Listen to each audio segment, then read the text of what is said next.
Jesús no empezó su ministerio haciendo alguna gran obra delante del Sanedrín de Jerusalén. Su poder se manifestó en una reunión familiar, celebrada en una pequeña aldea de Galilea, para aumentar el placer de una fiesta de bodas. Así demostró su simpatía por los hombres y su deseo de contribuir a su felicidad.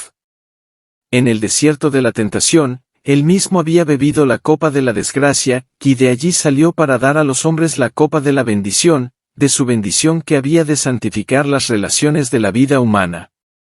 Desde el Jordán, Jesús había regresado a Galilea. Debía celebrarse un casamiento en Caná, pequeño pueblo no lejano de Nazaret. Las partes contrayentes eran parientes de José y María, y Jesús, teniendo conocimiento de esa reunión familiar, fue a Caná, y con sus discípulos fue invitado a la fiesta. Allí volvió a encontrarse con su madre, de la cual había estado separado desde hacía cierto tiempo. María había oído hablar de la manifestación hecha a orillas del Jordán, en ocasión de su bautismo. Las noticias habían sido llevadas a Nazaret, y le habían hecho recordar las escenas que durante tantos años había guardado en su corazón. En común con todo Israel, María quedó profundamente conmovida por la misión de Juan el Bautista. Bien recordaba ella la profecía hecha en ocasión de su nacimiento. Ahora la relación que había tenido con Jesús volvía a encender sus esperanzas. Pero también le habían llegado noticias de la partida misteriosa de Jesús al desierto, y le habían oprimido presentimientos angustiosos. Desde el día en que oyera el anuncio del ángel en su hogar de Nazaret, María había atesorado toda evidencia de que Jesús era el Mesías. Su vida de mansedumbre y abnegación le aseguraba que él no podía ser otro que el enviado de Dios. Sin embargo, también a ella la asaltaban dudas y desilusiones, y anhelaba el momento de la revelación de su gloria. La muerte la había separado de José, quien había compartido con ella el conocimiento del misterio del nacimiento de Jesús. Ahora no había nadie a quien pudiese confiar sus esperanzas y temores. Los últimos 2 meses habían sido de mucha tristeza. Ella había estado separada de Jesús, en cuya simpatía hallaba consuelo, reflexionaba en las palabras de Simeón, una espada traspasará tu alma, recordaba los 3 días de agonía durante los cuales, pensaba que había perdido para siempre a Jesús, y con ansioso corazón anhelaba su regreso. En el festín de bodas le encontró, que era el mismo hijo tierno y servicial. Sin embargo, no era el mismo. Su rostro había cambiado. Llevaba los rastros de su conflicto en el desierto, y una nueva expresión de dignidad y poder daba evidencia de su misión celestial. Le acompañaba un grupo de jóvenes, cuyos ojos le seguían con reverencia, y quienes le llamaban maestro. Estos compañeros relataron a María lo que habían visto y oído en ocasión del bautismo y en otras partes, y concluyeron declarando, hemos hallado a aquel de quien escribió Moisés en la ley, y los profetas. Al reunirse los convidados, muchos parecían preocupados por un asunto de interés absorbente. Una agitación reprimida parecía dominar a la compañía. Pequeños grupos conversaban en voz baja, pero con animación, y miradas de admiración se dirigían hacia el Hijo de María. Al oír María el testimonio de los discípulos acerca de Jesús, la alegró la seguridad de que las esperanzas que alimentara durante tanto tiempo no eran vanas. Sin embargo, ella habría sido más que humana si no se hubiese mezclado con su santo gozo un vestigio del orgullo natural de una madre amante. Al ver cómo las miradas se dirigían a Jesús, ella anheló verle probar a todos que era realmente el honrado de Dios. Esperaba que hubiese oportunidad de realizar un milagro delante de todos. En aquellos tiempos, era costumbre que las festividades matrimoniales durasen varios días. En esta ocasión, antes que terminara la fiesta, se descubrió que se había agotado la provisión de vino. Este descubrimiento ocasionó mucha perplejidad y pesar. Era algo inusitado que faltase el vino en las fiestas, pues esta carencia se habría interpretado como falta de hospitalidad. Como pariente de las partes interesadas, María había ayudado en los arreglos hechos para la fiesta, y ahora se dirigió a Jesús diciendo, «Vino no tienen». Estas palabras eran una sugestión de que él podría suplir la necesidad. Pero Jesús contestó, «¿Qué tengo yo contigo, mujer, aún no ha venido mi hora. Esta respuesta, por brusca que nos parezca, no expresaba frialdad ni falta de cortesía. La forma en que se dirigió el Salvador a su madre estaba de acuerdo con la costumbre oriental. Se empleaba con las personas a quienes se deseaba demostrar respeto. Todo acto de la vida terrenal de Cristo estuvo en armonía con el precepto que él mismo había dado: honra a tu padre y a tu madre. En la cruz, en su último acto de ternura hacia su madre, Jesús volvió a dirigirse a ella de la misma manera al confiarla al cuidado de su discípulo más amado. Tanto en la fiesta de bodas como sobre la cruz, el amor expresado en su tono, mirada y modales, interpretó sus palabras. En ocasión de su visita al templo en su niñez, al revelársele el misterio de la obra que había de llenar su vida, Cristo había dicho a María: ¿no sabíais que en los negocios de mi Padre me conviene estar? Estas palabras fueron la nota dominante de toda su vida y ministerio. Todo lo supeditaba a su trabajo, la gran obra de redención que había venido a realizar en el mundo. Ahora repitió la lección. Había peligro de que María considerase que su relación con Jesús le daba derechos especiales sobre él, y facultad para dirigirle hasta cierto punto en su misión. Durante 30 años, había sido para ella un hijo amante y obediente, y su amor no había cambiado, pero debía atender ahora la obra de su Padre. Como Hijo del Altísimo, y Salvador del mundo, ningún vínculo terrenal debía impedirle cumplir su misión, ni influir en su conducta. Debía estar libre para hacer la voluntad de Dios. Esta lección es también para nosotros. Los derechos de Dios superan aún al parentesco humano. Ninguna atracción terrenal debe apartar nuestros pies de la senda en que Él nos ordena andar. La única esperanza de redención para nuestra especie caída está en Cristo. María podía hallar salvación únicamente por medio del Cordero de Dios. En sí misma, no poseía méritos. Su relación con Jesús no la colocaba en una relación espiritual con él diferente de la de cualquier otra alma humana. Así lo indicaron las palabras del Salvador. Él aclara la distinción que hay entre su relación con ella como hijo del hombre y como hijo de Dios. El vínculo de parentesco que había entre ellos no la ponía de ninguna manera en igualdad con él. Las palabras, aún no ha venido mi hora, indican que todo acto de la vida terrenal de Cristo se realizaba en cumplimiento del plan trazado desde la eternidad. Antes de venir a la tierra, el plan estuvo delante de él, perfecto en todos sus detalles. Pero mientras andaba entre los hombres, era guiado, paso a paso, por la voluntad del Padre. En el momento señalado, no vacilaba en obrar. Con la misma sumisión, esperaba hasta que llegase la ocasión. Al decir a María que su hora no había llegado todavía, Jesús contestaba al pensamiento que ella no había expresado, la expectativa que acariciaba en común con su pueblo. Esperaba que se revelase como Mesías, y asumiese el trono de Israel. Pero el tiempo no había llegado. Jesús había aceptado la suerte de la humanidad, no como rey, sino como varón de dolores, familiarizado con el pesar. Pero aunque María no tenía una concepción correcta de la misión de Cristo, confiaba implícitamente en él. Y Jesús respondió a esta fe. El primer milagro fue realizado para honrar la confianza de María y fortalecer la fe de los discípulos. Estos iban a encontrar muchas y grandes tentaciones a dudar. Para ellos las profecías habían indicado, fuera de toda controversia, que Jesús era el Mesías. Esperaban que los dirigentes religiosos le recibiesen con una confianza aún mayor que la suya. Declaraban entre la gente las obras maravillosas de Cristo y su propia confianza en la misión de Él, pero se quedaron asombrados y amargamente chasqueados por la incredulidad, los arraigados prejuicios y la enemistad que manifestaron hacia Jesús los sacerdotes y rabinos. Los primeros milagros del Salvador fortalecieron a los discípulos para que se mantuviesen firmes frente a esta oposición. En ninguna manera desconcertada por las palabras de Jesús, María dijo a los que servían a la mesa: «Haced todo lo que os dijere».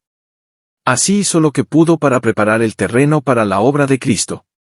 Al lado de la puerta, había 6 grandes tinajas de piedra, y Jesús ordenó a los siervos que las llenasen de agua. Así lo hicieron. Entonces, como se necesitaba vino para el consumo inmediato, dijo: «Sacad ahora, y presentad al maestresala». En vez del agua con que habían llenado las tinajas, fluía vino. Ni el maestresala ni los convidados en general, se habían dado cuenta de que se había agotado la provisión de vino. Al probar el vino que le llevaban los criados, el maestresala lo encontró mejor que cualquier vino que hubiese bebido antes y muy diferente de lo que se sirviera al principio de la fiesta. Volviéndose al esposo, le dijo: todo hombre pone primero el buen vino, y cuando están satisfechos, entonces lo que es peor, más tú has guardado el buen vino hasta ahora. Así como los hombres presentan el mejor vino primero y luego el peor, así hace también el mundo con sus dones. Lo que ofrece puede agradar a los ojos y fascinar los sentidos, pero no resulta satisfactorio. El vino se trueca en amargura, la alegría en lobreguez. Lo que empezó con canto y alegría, termina en cansancio y desagrado. Pero los dones de Jesús son siempre frescos y nuevos. El banquete que Él provee para el alma no deja nunca de dar satisfacción y gozo. Cada nuevo don aumenta la capacidad del receptor para apreciar y gozar las bendiciones del Señor. Da gracia sobre gracia. No puede agotarse la provisión. Si moramos en Él, el recibimiento de un rico don hoy, nos asegura la recepción de un don más rico mañana. Las palabras de Jesús a Natanael expresan la ley de Dios al tratar con los hijos de la fe. A cada nueva revelación de su amor, declara al corazón dispuesto a recibirle: ¿crees? Cosas mayores que estas verás. El don de Cristo en el festín de bodas fue un símbolo. El agua representaba el bautismo en su muerte, el vino, el derramamiento de su sangre por los pecados del mundo. El agua con que llenaron las tinajas fue traída por manos humanas, pero solo la palabra de Cristo podía impartirle la virtud de dar vida. Así sucedería con los ritos que iban a señalar la muerte del Salvador. Únicamente por el poder de Cristo, obrando por la fe, es como tienen eficacia para alimentar el alma. La palabra de Cristo proporcionó una amplia provisión para la fiesta. Así de abundante es la provisión de su gracia para borrar las iniquidades de los hombres, y para renovar y sostener el alma. En el primer banquete al cual asistió con sus discípulos, Jesús les dio la copa que simbolizaba su obra en favor de su salvación. En la última cena se la volvió a dar, en la institución de aquel rito sagrado por el cual su muerte había de ser conmemorada hasta que volviera. Y el pesar de los discípulos al tener que separarse de su Señor, quedó consolado por la promesa de reunirse que les hizo al decir: no beberé más de este fruto de la vid, hasta aquel día, cuando lo tengo de beber nuevo con vosotros en el reino de mi Padre. El vino que Jesús proveyó para la fiesta, y que dio a los discípulos como símbolo de su propia sangre, fue el jugo puro de uva. A esto se refiere el profeta Isaías cuando habla del mosto en un racimo, y dice: no lo desperdicies, que bendición hay en él. Fue Cristo quien dio en el Antiguo Testamento la advertencia a Israel: el vino es escarnecedor, la cerveza alborotadora, y cualquiera que por ello errare, no será sabio. Y él mismo no proveyó bebida tal. Satanás tienta a los hombres a ser intemperantes para que se enturbie su razón y se emboten sus percepciones espirituales, pero Cristo nos enseña a mantener sujeta la naturaleza inferior. Toda su vida fue un ejemplo de renunciamiento propio. A fin de dominar el poder del apetito, sufrió en nuestro favor la prueba más severa que la humanidad pudiese soportar. Cristo fue quien indicó que Juan el Bautista no debía beber ni vino ni bebida alcohólica. Él fue quien ordenó abstinencia similar a la esposa de Menúe. Y él pronunció una maldición sobre el hombre que ofreciese la copa a los labios de su prójimo. Cristo no contradice su propia enseñanza. El vino sin fermentar que él proveyó a los huéspedes de la boda era una bebida sana y refrigerante. Su efecto consistía en poner al gusto en armonía con el apetito sano. Al observar los huéspedes la calidad del vino, las preguntas hechas a los criados provocaron de su parte una explicación del milagro. La compañía quedó por un momento demasiado asombrada para pensar en aquel que había realizado esta obra maravillosa. Cuando al fin le buscaron, descubrieron que se había retirado tan quedamente que ni siquiera lo habían notado sus discípulos. La atención de la gente quedó entonces concentrada en los discípulos. Por primera vez, tuvieron oportunidad de confesar su fe en Jesús. Dijeron lo que habían visto y oído al lado del Jordán, y se encendió en muchos corazones la esperanza de que Dios había suscitado un libertador para su pueblo. Las nuevas del milagro se difundieron por toda aquella región, y llegaron hasta Jerusalén. Con nuevo interés, los sacerdotes y ancianos escudriñaron las profecías relativas a la venida de Cristo. Existía un ávido deseo de descubrir la misión de este nuevo maestro que de manera tan modesta aparecía entre la gente. El ministerio de Cristo estaba en notable contraste con el de los ancianos judíos. La consideración por la tradición y el formalismo que manifestaban estos había destruido toda verdadera libertad de pensamiento o acción. Vivían en continuo temor de la contaminación. Para evitar el contacto con lo inmundo, se mantenían apartados no solo de los gentiles, sino de la mayoría de su propio pueblo, sin tratar de beneficiarlos ni de ganar su amistad. Espaciándose constantemente en esos asuntos, habían empequeñecido sus intelectos y estrechado la órbita de su vida. Su ejemplo estimulaba el egoísmo y la intolerancia entre todas las clases del pueblo. Jesús empezó la obra de reforma poniéndose en una relación de estrecha simpatía con la humanidad. Aunque manifestaba la mayor reverencia por la ley de Dios, reprendía la presuntuosa piedad de los fariseos, y trataba de libertar a la gente de las reglas sin sentido que la ligaban. Procuraba quebrantar las barreras que separaban las diferentes clases de la sociedad, a fin de unir a los hombres como hijos de una sola familia. Su asistencia a las bodas estaba destinada a ser un paso hacia la obtención de este fin. Dios había indicado a Juan el Bautista que morase en el desierto, a fin de mantenerlo escudado contra la influencia de los sacerdotes y rabinos, y prepararlo para una misión especial. Pero la austeridad y el aislamiento de su vida no era un ejemplo para la gente. Juan mismo no había indicado a sus oyentes que abandonasen sus deberes anteriores. Los instaba a dar evidencia de su arrepentimiento siendo fieles a Dios en el lugar donde los había llamado. Jesús condenaba la complacencia propia en todas sus formas, sin embargo, era de naturaleza sociable. Aceptaba la hospitalidad de todas las clases, visitaba los hogares de los ricos y de los pobres, de los sabios y de los ignorantes, y trataba de elevar sus pensamientos de los asuntos comunes de la vida a cosas espirituales y eternas. No autorizaba la disipación, y ni una sombra de liviandad mundanal manchó su conducta, sin embargo, hallaba placer en las escenas de felicidad inocente, y con su presencia sancionaba las reuniones sociales. Una boda entre los judíos era una ocasión impresionante, y el gozo que se manifestaba en ella no desagradaba al Hijo del Hombre. Al asistir a esta fiesta, Jesús honró el casamiento como institución divina.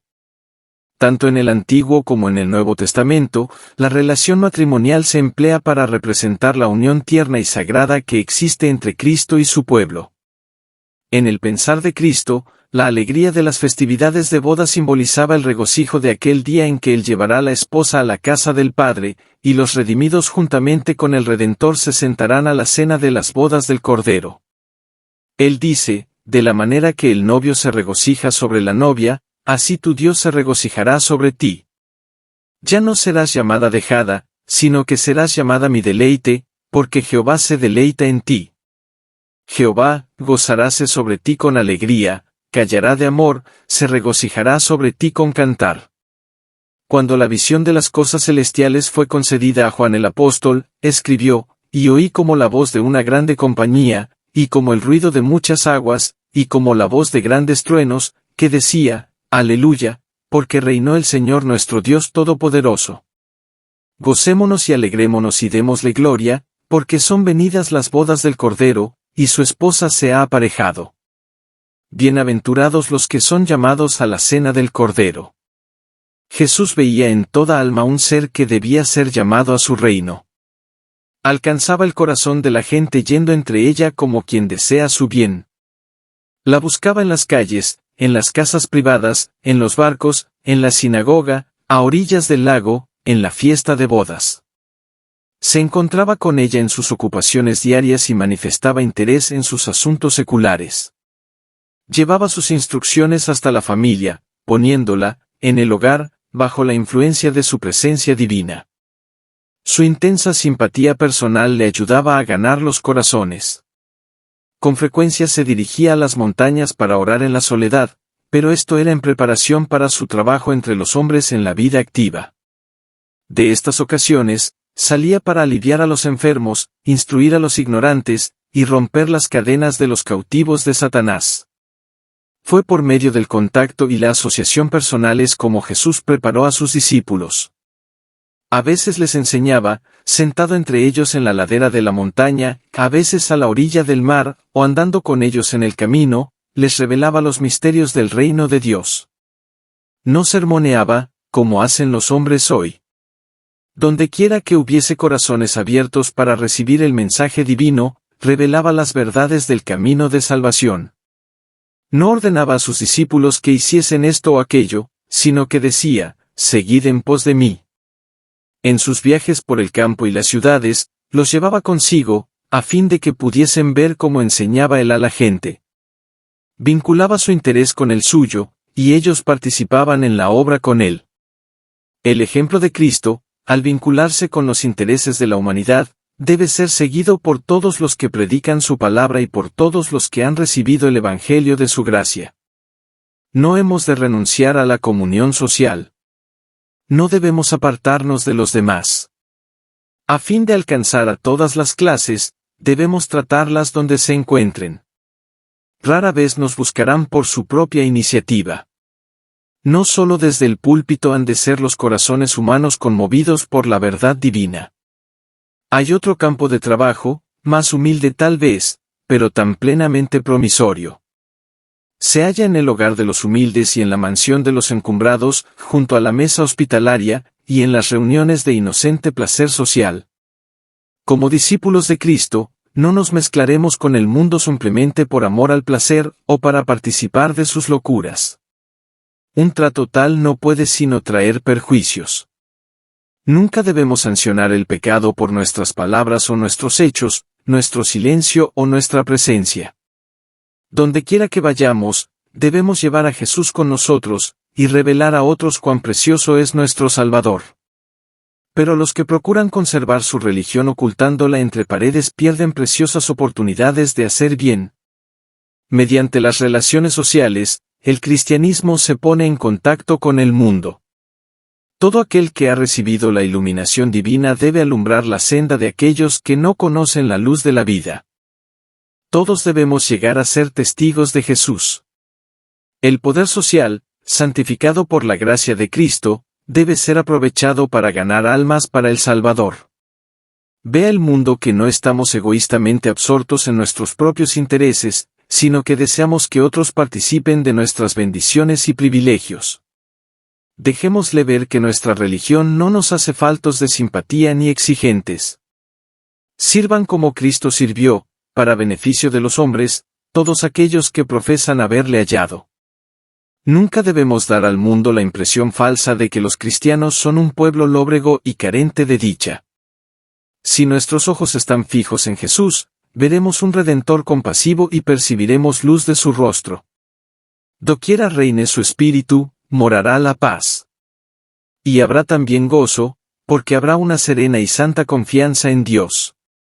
Los que siguen a Jesús le agradan cuando muestran que, aunque humanos, son partícipes de la naturaleza divina. No son estatuas, sino hombres y mujeres vivientes. Su corazón, refrigerado por los rocíos de la gracia divina, se abre y expande bajo la influencia del sol de justicia. Reflejan sobre otros, en obras iluminadas por el amor de Cristo, la luz que resplandece sobre ellos mismos.